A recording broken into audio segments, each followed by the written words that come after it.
In the opening scene, we observe a mother behind the wheel of her car, tuned into the radio. She parks her car in the center of the railway track on purpose.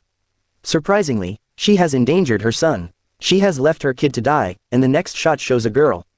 Carly is her name. Both of their siblings reside with their parents. People in the area where they live look after their children, always keep them company and spend time with them. Carly's parents were hooked to the television. The news of the car colliding with the railway was the same. There was also a baby in that car. This family was unconcerned since they were engrossed in their chat. Carly's mother informs her that they must visit the hospital today. Your aunt is due to give birth to a child. Carly, on the other hand, seemed uninterested in seeing the infant in the hospital. Carly's brother, who does not attend school, is on the other side. He despises going to school and is uninterested in studying. He is a mischievous child, yet his father adores him. On the other hand, in the school, we see Carly in class with a friend. When her friend's phone rings, she learns that a girl's parents have arrived to pick her up. The bell tolls, and parents arrive to get their children. It continues to happen, and the teacher has no idea what is going on. Outside, the police are stationed, and several cars are on their way to other schools. It's most likely to transport students from different schools. When Carly and her friend notice a group students, they are going to the location where their parents have come to pick them up. There are some barrier fences placed there. Parents waiting for their children are separated by walls at the same school. They are not permitted to pass through the barrier by the police. We observe a child who is running towards his parents, who are waiting for him. He is not permitted to cross the barrier by the police or his teachers. But he persists, reaching out to them. The most terrifying event happens. The mom attacks him with the key and kills him gradually. Not only that, but all of the parents were in the same situation, and the situation outside becomes severe because there were so many of them. As a result, they are successful in getting into school. All of the children are now fleeing because they have watched their parents murdering their own children. The school's security was also attempting to save them. So, they can't be harmed. Carly and her friend, on the other hand, were happy. That it's a good thing our parents didn't show up because they might have killed us. When Carly's friend attempts examinations and discovers that his parents have not arrived, he returns home and notices that his father's seat is missing, implying that he is not at home. The house was likewise in poor condition, implying that something had occurred. He notices the strewn items and begins to put them back together. In the meantime, he detects someone near him, and it turns out to be his father. He hits him, and he's holding a glass bottle. He slides it to sharpen it and attack his son with it. Carly's friend tries to flee, but he is pursued by his father. Suddenly, he realizes what has occurred to him and places the glass bottle around his neck. In order to attack him, the boy becomes upset since he is unable to see his father in this state. He wants to assist him, but he doesn't know how to do so because he doesn't understand.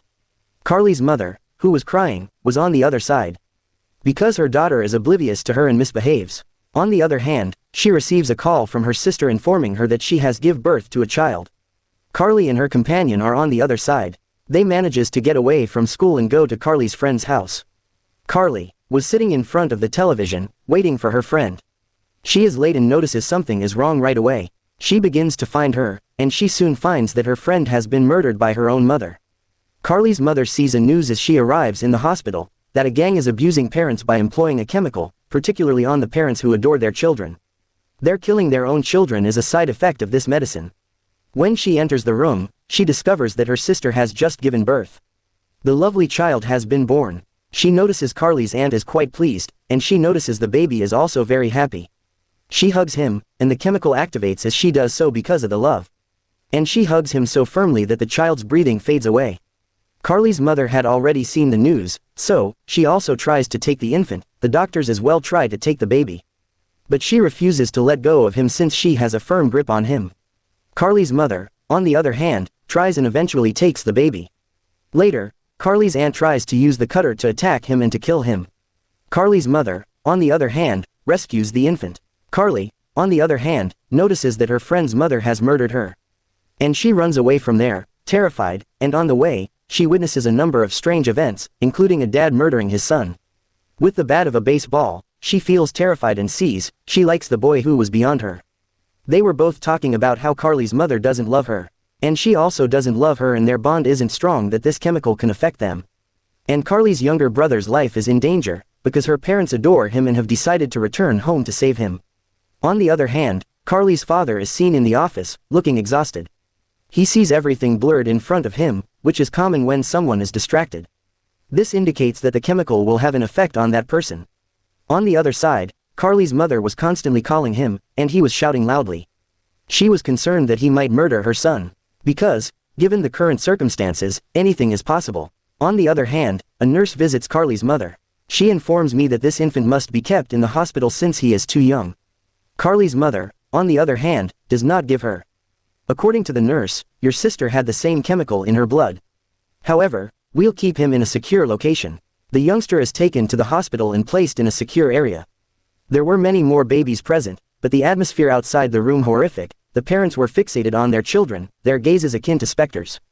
Carly's mother was concerned since she wanted to get home as soon as possible. Her husband could not kill her son because he was attached with his son, but there was no need to be concerned because Carly and her companion had already arrived.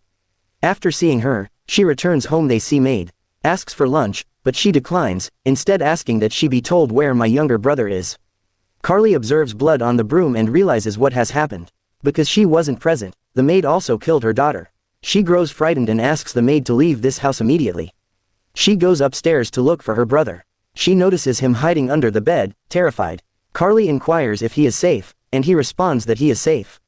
When I observe the maid murdering her daughter, I feel terrified. And I've come here to hide because I'm scared. We're done, Carly says. You've done a fantastic job. Come to me now, and we'll travel together since we're in danger. Carly's father has arrived, and they are unsure how to proceed. Carly's buddy decides to stray by going to her father. As a result, they may flee, and he may join them. Carly's father, on the other hand, starts yelling at him, and the two have a huge fight. Carly's brother is terrified and seeks help from his father. He is completely unaware of the current situation. Carly's father approaches him to kill him, but your child tries to stop him. Carly's father pushes the youngster and starts chasing after his kids. The kids were also on the run from their father. His feet drop off a toy car, and they get a chance to rescue him to take refuge in the basement. Carly's mother, on the other hand, was concerned and driving the car quickly to reach home. She notices a mother tossing her son in front of her car so he'll be killed, but Carly's mom saves him. She sees her husband faints and she finds some changes in herself. As the medicine is affecting her, and she joins her husband. As her husband wakes up, they plan to bring their children out from the basement. They'll kill them later, and Carly's mother politely tells them that, come out, I am fine and unaffected by the medicine. Because I haven't been frank with you since childhood, I won't harm you. Come out, but Carly says, sorry, Mom, we can't. As a result of the fact that father was also present outside, as Carly's father hears this, he begins to yell and badmouths his children. They then begin to break the door down with a drill machine while holding a knife. However, the door was exceedingly strong and could not be broken. His father plans to use the gun he'd hidden to murder them. Fortunately, his son has already taken possession of the weapon. He fires the gun, which hits Carly's mother in the hand. Carly's father, while bandaging her, becomes injured. To get them out, he decides to release a dangerous gas into the room. They inject the poisonous gas into the room so that their children are unable to breathe. Carly's mother notices Carly's fingers in the next scene. Carly pushes her aside as she tries to cut. The parents remain outside, attuned to the cries of their children. They'll die as a result of the poisonous gas. Children have not died, and they hope that this will be the case because of the storage. They can die from the gas for the entire night. After a while, we notice that the gas has started to have an effect. Carly was terrified, but it was for her brother's sake, whose face had turned yellow. While taking a breath, Carly was troubled. She was looking for a ventilator and was successful. They can not only release the gas, but also get themselves out of the place. Carly resolves to kill their parents before they leave so they won't be afraid later. She decides to use a matchstick to attach it to the door. As they exit the ventilation system, her parents will enter. Because of the friction, a matchstick would be burned. The entire room will be set on fire as a result of the fire. As a result, both of her parents will die. They depart the ventilation system and cough as they do so that their parents may hear them and eventually come to see them. Their parents excitedly arrive, and according to the plan, the matchstick catches friction with the door and room burrs because of the gas. As a result, a massive explosion occurs, and Carly's father is thrown away. Carly's mother passes out as well, and Carly has taken her brother to the roof. When she hears the sound of a boom, she believes her parents have fainted and it is safe coming downstairs. Carly's mother, however, returns her senses as she descends the stairs. She begins to pursue her. Carly hides in a room. Carly's mother arrives, and Carly bites her. Carly's friend, who had fainted, later wakes up. Carly hides her mother in the closet with the help of a friend. They believe she has passed out and will die shortly because she has been silent for a long time. They don't realize she's acting, and she attacks them with a broken hanger afterward. This shattered hanger lands in Carly's friend's face. As a result, his face becomes damaged and bleeds profusely. Carly and her brother attempt to flee during this time. They were, however, surrounded by their parents, as their father had also gained senses. The doorbell rings before they can kill them. Carly's grandparents have arrived today, it was discovered. They opened the door. They were, of course, his parents love him. Carly's grandmother sprays her son. Carly's grandfather, on the other hand, strikes him with a knife. Carly's father was also pursuing his son. Everyone was pursuing each other. And Carly's brother, after becoming scared, he hides in his father's car. Carly bolted outside because her mother was suffocating her. Her grandfather, on the other hand, comes to her rescue. Carly's father sits in his car, which collides with his mother and father as well. Carly's grandfather dies as a result of this. Carly's parents were gonna murder their children once more. Carly's friend appears and saves them once more. Carly's mother passes out as a result of his attack. The following scene reveals that all of the kids have imprisoned their parents in the basement. Carly's parents were pleading with them to let them go. The kids start crying and don't say anything. Because their parents, not their children, appear to be the killers. They don't have any other option. They have a regret when their parents were fine why they didn't pay them back. It means they didn't listen to them and didn't love them. When Carly's parents see their children crying, they begin to tell them, they love them but sometimes they tease them enough, that we think to take their life. But they can't do this because they love them. The children who remain rude with their parents have deserved the same.